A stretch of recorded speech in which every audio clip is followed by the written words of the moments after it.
Todo brasileiro sabe quem é Lula. Este é a Visão Libertária, sua fonte de informações descentralizadas e distribuídas. Um dos mais ilustres personagens da sociedade brasileira, o ex-presidente ainda é cultuado por boa parte dos cidadãos, mesmo os que não se identificam e os que não sabem o que é ser de esquerda e o que é o socialismo. Iremos contar a história do Lula aqui, sem nos aprofundarmos tanto nas questões libertárias, para que este vídeo circule também entre os que não compactuam com os nossos princípios. É necessário, antes, que todos entendam a história dessa entidade que está participando das eleições presidenciais de 2022. Este vídeo será parte de uma trilogia.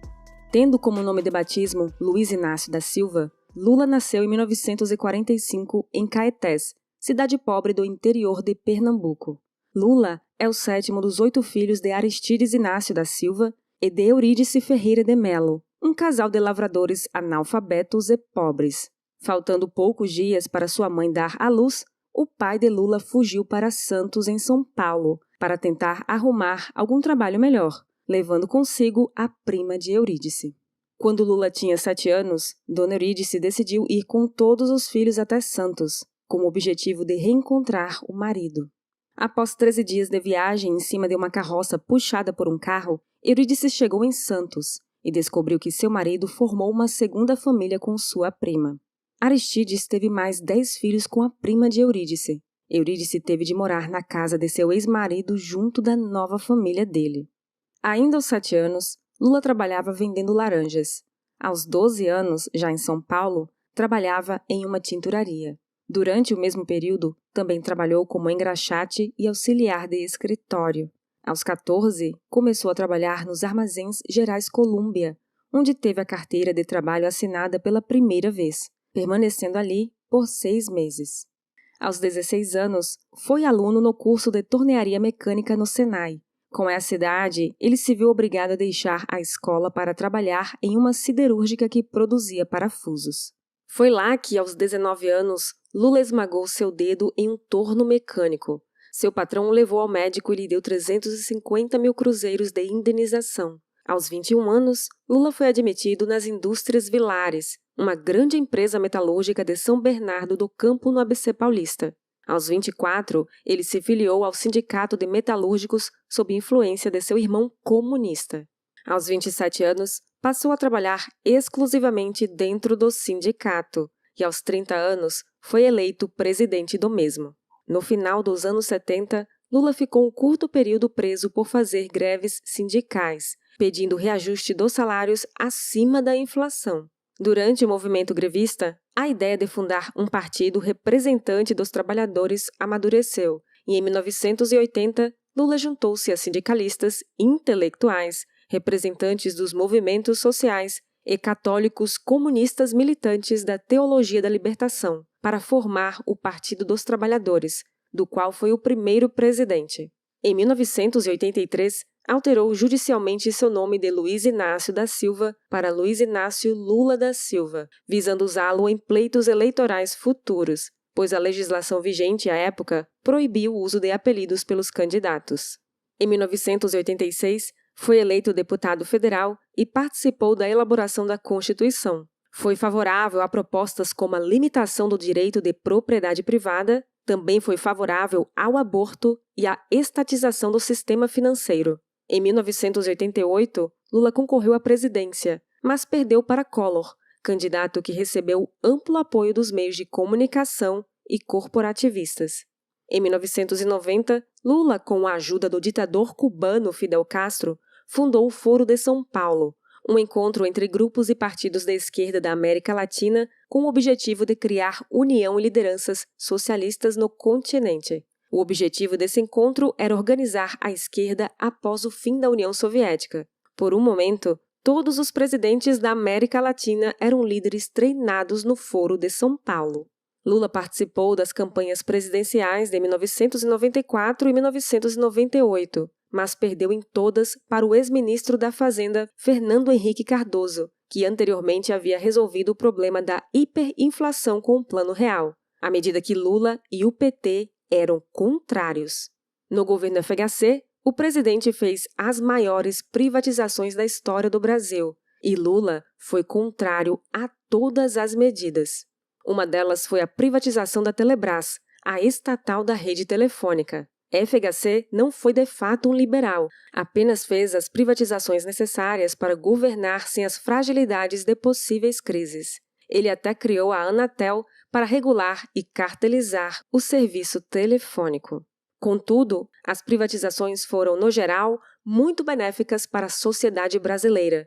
Mesmo com pouca concorrência, a que houve conseguiu baratear o serviço final.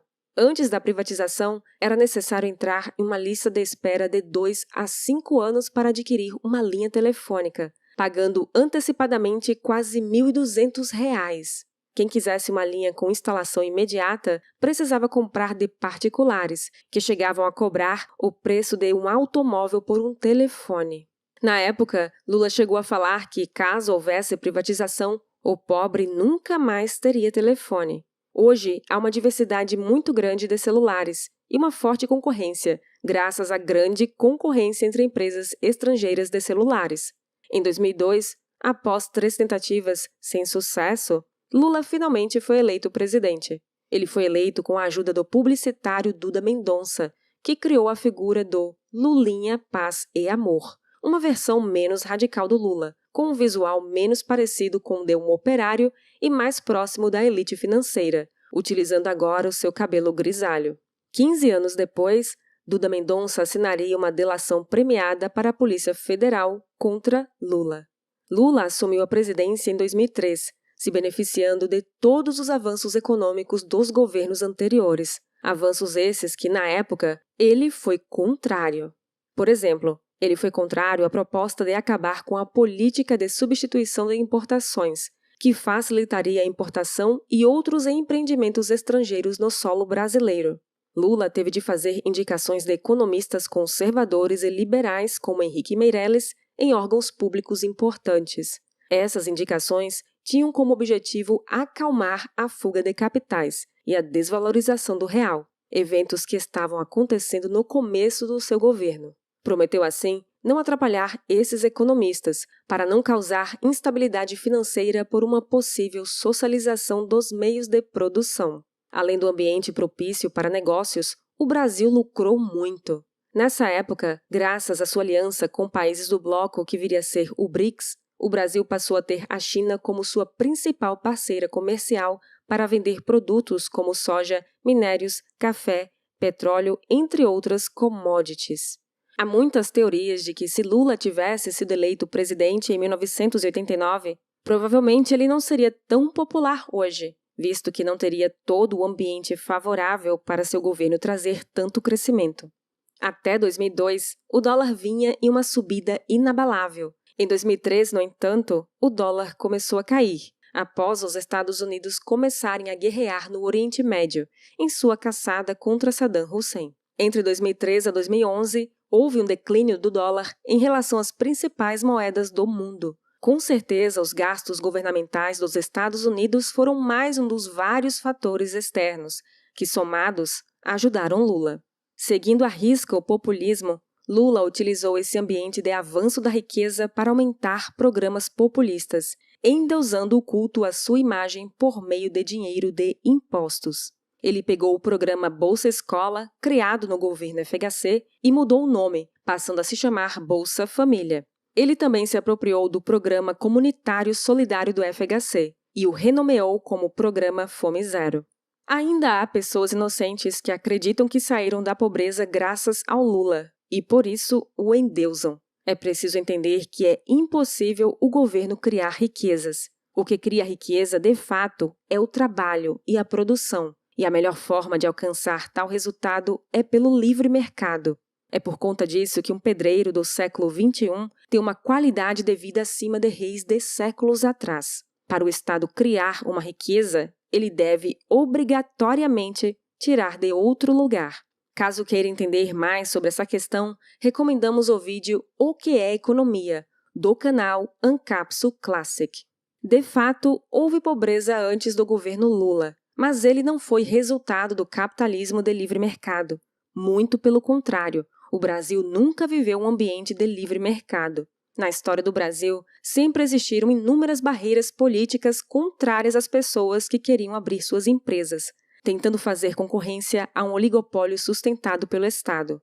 Sempre houve cartéis dos transportes públicos, que entregavam e ainda entregam serviços péssimos por altos custos, com patrões ricos recebendo subsídios públicos sem se preocupar em entregar um serviço de qualidade, visto que pela falta de concorrência não há incentivos. Sempre existiram desigualdades e concentração de terras, por conta de políticas governamentais que proibiam o princípio de homesteading e permitiam apenas a doação e compra de terras diretamente por meio do Estado. Sempre existiu uma elite bancária altamente regulada pelo Estado, que tinha todo o poder de manipular a economia como ele quisesse, por deter o monopólio da emissão da moeda fiduciária. Não iremos nos aprofundar nesses assuntos, mas recomendo a você que leia o curto livro O que o governo fez com o nosso dinheiro, de Murray Rothbard. Nos próximos vídeos, falaremos sobre o Mensalão, o governo Dilma e a Operação Lava Jato.